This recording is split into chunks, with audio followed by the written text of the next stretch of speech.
You ever wonder what really keeps your data safe online? You know, you always hear about these big, long keys, but the truth, well, it's a lot more interesting than that. Today, we're going to pull back the curtain and look at the actual structural skeleton of our digital trust, the real reason modern cryptography works at all. All right, let's get into it. So let's just kick things off with a question that gets right to the heart of a huge misconception. I mean, you see these numbers all the time: 128-bit, 256-bit, 2048-bit, and you just naturally think, okay, bigger is better, bigger is stronger, right?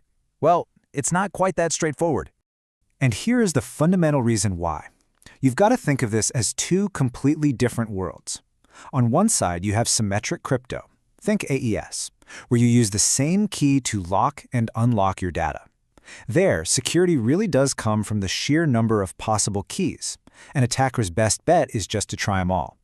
But then you have public key crypto, like the RSA algorithm that secures pretty much all of our web traffic. That's a whole different ballgame. Its security has almost nothing to do with trying every possible key. And that brings us to what I call the great key myth. You might hear someone say that a 2048-bit RSA key has a security level of 2 to the power of 2048. I mean, that number is so big it basically doesn't mean anything. And more to the point, it is just completely fundamentally wrong. See, an attacker doesn't have to guess the key, they have a shortcut. Here's the reality check.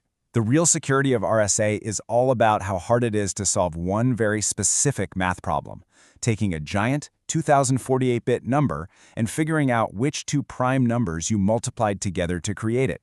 So it's not about the size of the haystack of possible keys. It's about the intense difficulty, the computational complexity of solving that one puzzle. And this is the real source of its security, what I like to call the complexity lock. Let me put it this way. With public key crypto, security isn't about hiding a needle in a ridiculously huge haystack. No, it's about designing a needle that is so structurally complicated, it's nearly impossible to pick up even when you're staring right at it. Now, what's so cool about this is that we actually know the best tool for picking that lock. It's an algorithm with a great name, the number field sieve. See, cryptographers aren't just crossing their fingers and hoping RSA is secure. They know exactly how hard it is to break because they understand the math behind this specific attack. And this is what that hard math looks like. Now please, don't worry. You absolutely do not need to understand what this formula means. I'm just showing it to you so you can see, visually, what we're talking about. This isn't just simple arithmetic. This crazy-looking thing is what describes how the difficulty of the attack grows as the key gets bigger. So, what does that formula actually mean for us in the real world? Like, if we double the key size, does the cost for an attacker double, or does it do something else? Let's actually look at the numbers. Okay, let's start with a 1024-bit RSA key, which, by the way, we don't really use anymore. To break that would take about 1.5 times 10 to the 24th power operations. That is a massive, massive number. But just watch what happens next. When we double the key length to 2048 bits, which is the standard today, the cost doesn't double. It's not even close. It absolutely explodes. It jumps to 3.2 times 10 to the 38th. We just jumped by 14 orders of magnitude. This is not a straight line of growth. It's a curve that's shooting for the moon. And if we do it again, if we double it to 4096 bits, the cost just skyrockets into the stratosphere to 1.4 times 10 to the 61st. It's almost impossible to even comprehend a number that big. And that runaway growth, that is the entire secret to RSA's security. This kind of growth actually has a name. It's called sub-exponential. Now that means it grows faster than a simple polynomial, which is good. But, and this is the important part, it's slower than true, pure exponential growth. And that little bit of inefficiency, that slight weakness, that is exactly why RSA keys have to be so incredibly large to be safe. But what if? What if there was an algorithm where the security grew more efficiently? Well, that brings us to a tale of two algorithms, and the modern hero of our story, elliptic curve cryptography, or ECC for short. ECC is built on a totally different, and as it turns out, a much, much harder mathematical problem that has to do with the strange geometry of points on a curve. But here's the killer upgrade. The best-known attacks against ECC have fully exponential complexity. That means its security grows way, way faster for every single bit you add to the key. So let's just put them right next to each other. RSA, it's based on factoring, and its security growth is sub-exponential. ECC, it's based on this tricky discrete log problem, and its growth is fully exponential.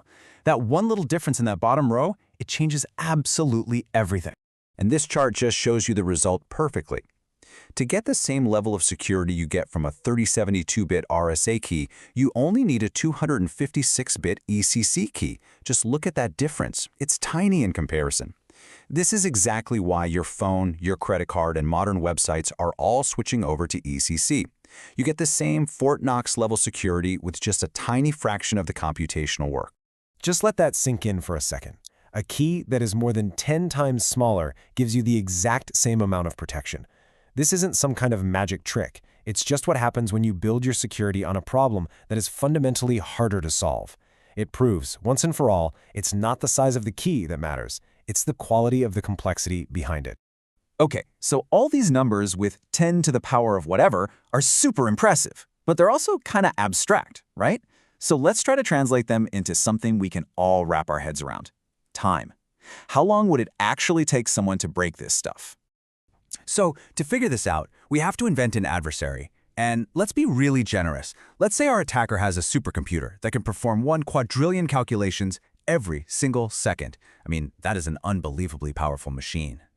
Well, even with that insane amount of computing power, breaking a standard 2048-bit RSA key would still take them about 1.02 times trillion years.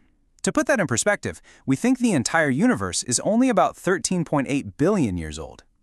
This is what we mean when we say something is computationally secure. And that really gets to a deeper point about cryptography. We're never really proving that something is unbreakable for all of eternity. What we're actually doing is measuring its probability of survival against the smartest attacks and the fastest computers we can possibly imagine. At the end of the day, security is a race against time and human ingenuity. So, as we start to bring this all together, what's the big takeaway? We've looked past all the hype and the big numbers, and we've examined the actual skeleton of our digital trust. And it turns out it's not built on marketing. It's built on cold, hard, mathematical truth. Here's what it boils down to. RSA is secure because the math problem of factoring is just structurally, fundamentally slow to solve. ECC is even better because its core problem is structurally exponential. It gets harder faster. So the strength was never really in the number of bits in the key. It was always about the careful, deliberate design of the math problem itself. That is the hidden architecture that holds our entire digital world together. And that leaves us with one last question to chew on. Our entire system of trust, everything we do online, is built on a few math problems that we believe are just too hard for our current computers to solve.